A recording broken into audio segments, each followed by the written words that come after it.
Hello, welcome back to my channel. Today I bring you the wrap up for the month of March, and I read 7 books on March, which is not the best I read, but it's not bad, so I'm happy with it. And let's get right to it. I read and I started the month with Empire of Storms by Sarah J. Maas. This is the 5th book in the Throne of Glass series that I've been reading for a little while now, and the whole thing about the Song of Achilles series is about Selena Sardothian, which is an assassin, and she competes in the king's competition to become the king's assassin, which is like super prestigious, and she wants to regain her freedom because she has been in prison for some while.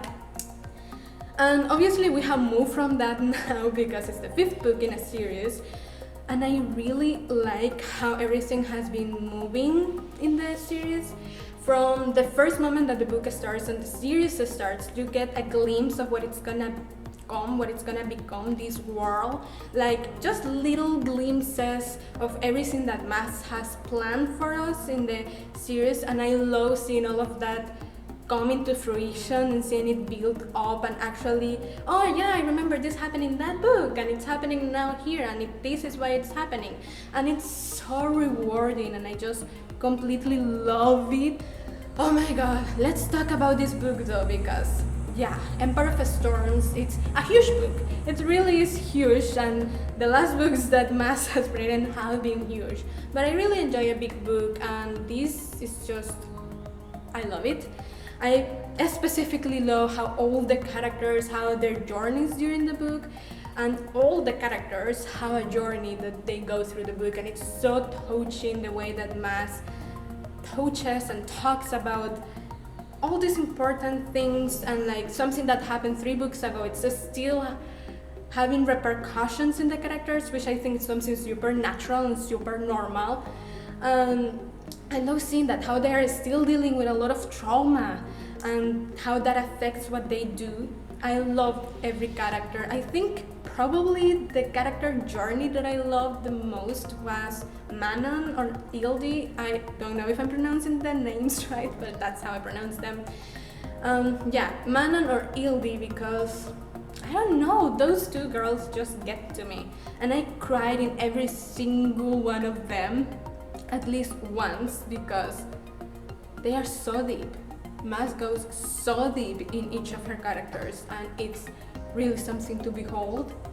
But the high point of the book, it's the ending, and my goodness, it's such an ending. Anyways, I started the book and I cried in the middle, and I continued crying, but the ending made me lose it because it's such a high point, and what happens, it's, my goodness, I still can deal with it. So much happens at the end of the book, and it's not even like the end, it's like the last 100 or something pages, and it's just a lot to everyone, a lot. And I love that. I love a good book that can make me cry. I love that. I love it. And how it leaves things for the next book, it's gonna be such an intense book, and we're so close to the end of the journey and of everything, that everything is coming together, and everything coming together just makes it even more poignant and more emotional. And I just can't. At the end, I gave the book 4.5 stars because even though I love the book a lot, there was something that, I don't know, I just didn't felt, and upon thinking about it, I think it's because I feel like I read like 3 books in one. I don't know why I actually feel this. I have read big books before and they don't feel this way for me. This is the first book that does. I don't know, it's just something with Maas's writing that makes me feel like I read 3 books, and I remembering something that happened in the book and I'm like, yeah, that happened in this book, right? And I don't like that feeling precisely, so that did take half a star from me. 4.5 stars is not bad. Then I read A Game of Thrones by George R.R. Martin, which is the first book in the A Song of Ice and Fire series, and this is such a popular book. And yeah, it wasn't that great for me. This is an unpopular opinion, and I know this, but it's just what happened. I started the book sometime last year, and literally took me like 6 months to read the whole book because I just wasn't feeling it.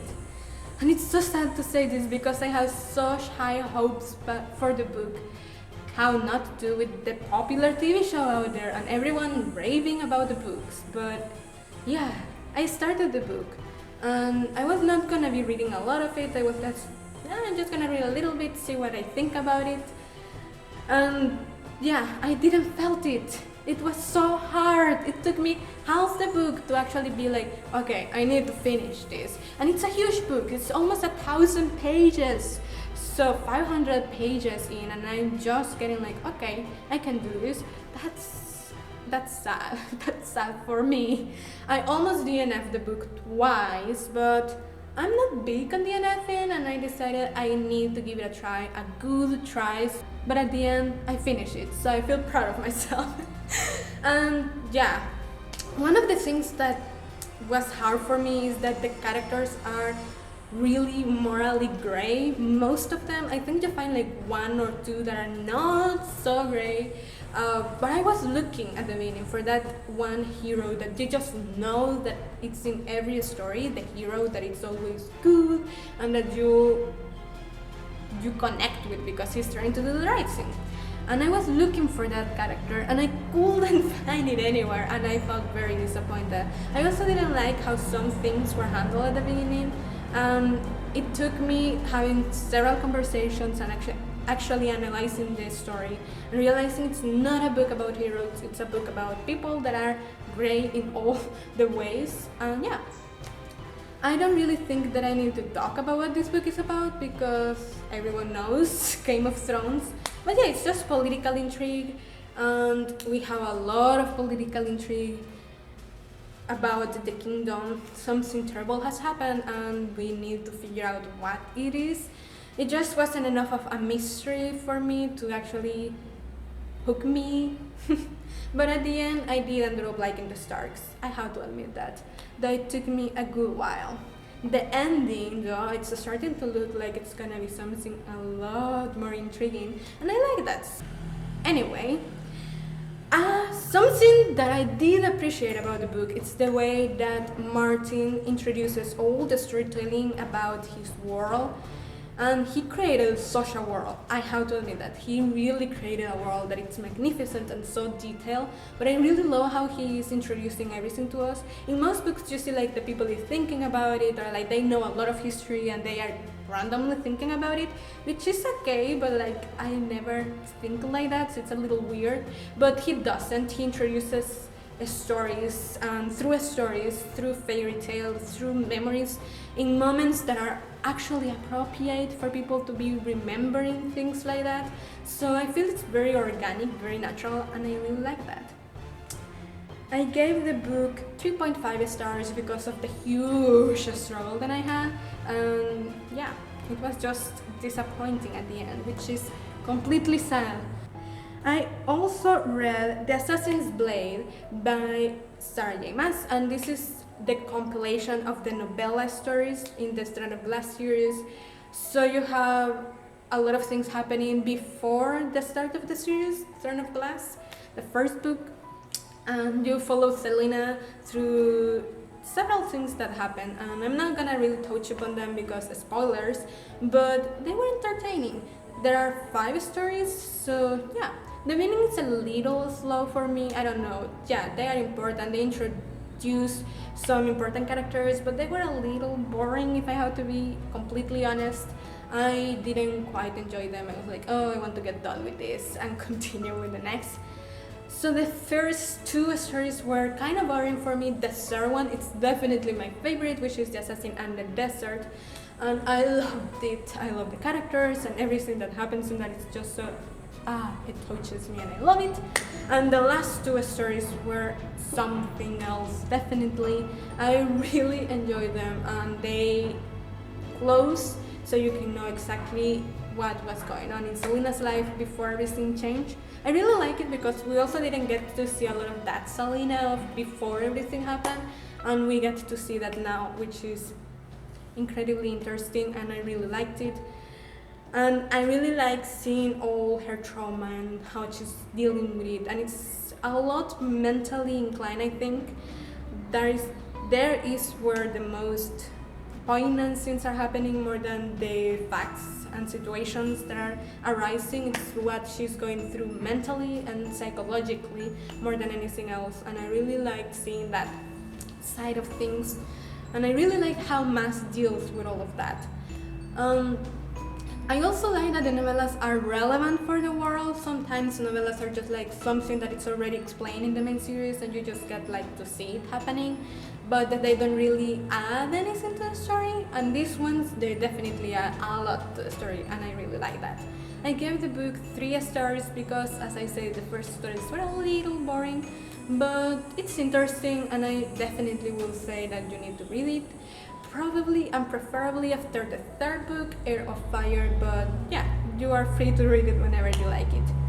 I also read The Son of Achilles by Madeline Miller, and this is one of the only standalones that I read. And what have I not heard about this book? Madeline Miller is pretty popular right now.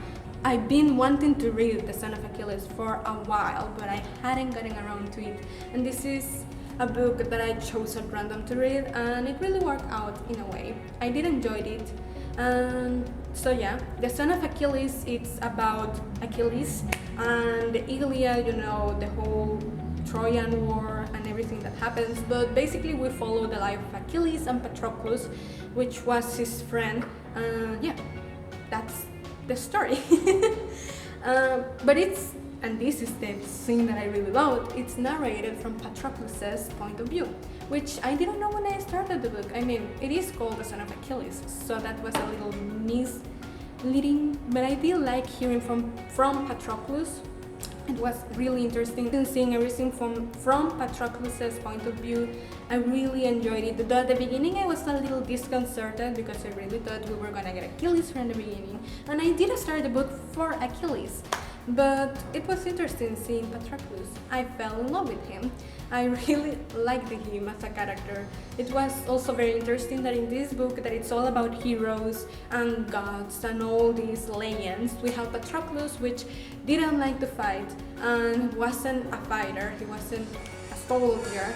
And we see that other side of things, which I think is interesting. It was a bit of a letdown because I had huge expectations for the book. I mean, I've heard a lot about it, and the things that I was looking for weren't up to snuff.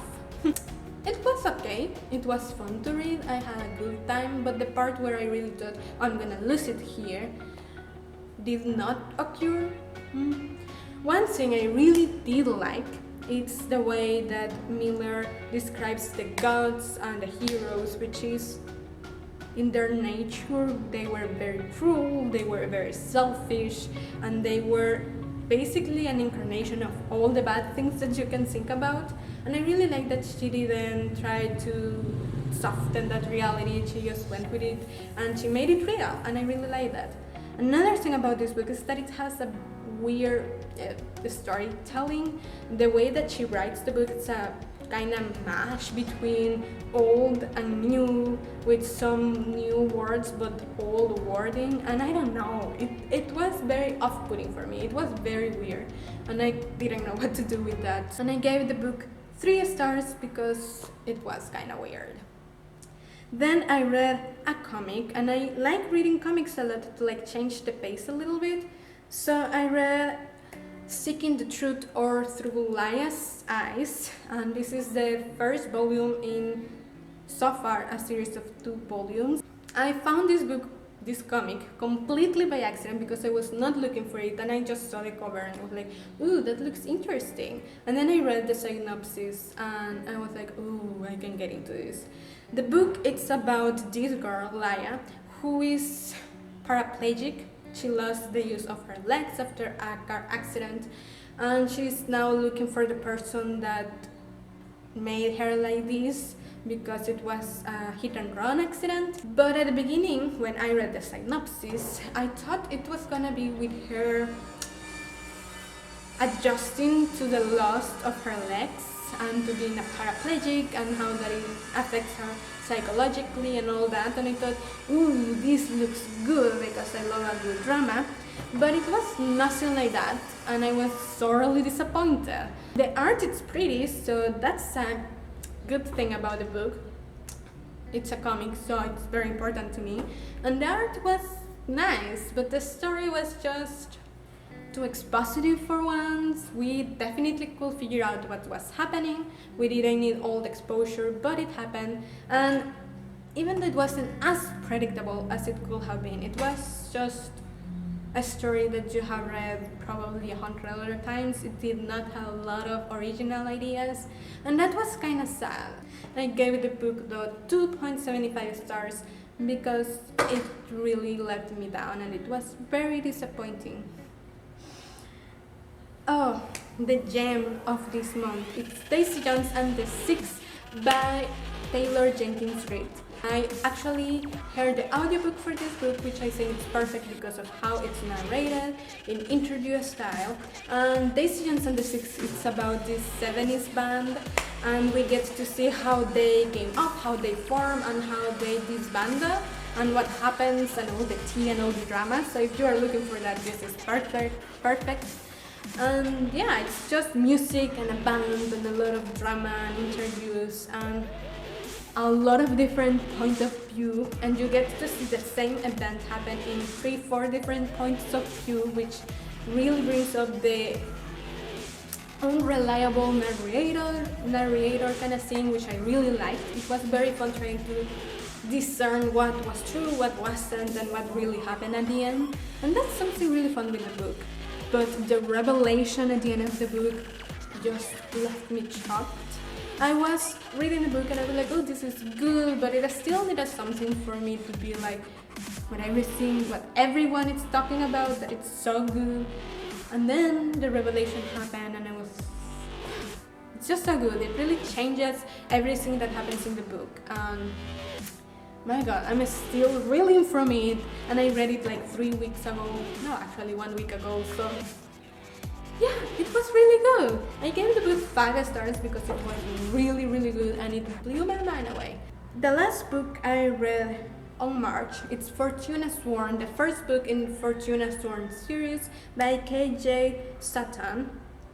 And the book, it's about Fortuna Sworn, which is a young woman in the search of her brother that disappeared 2 years back. And she's desperate to find him, and she will do anything to find him.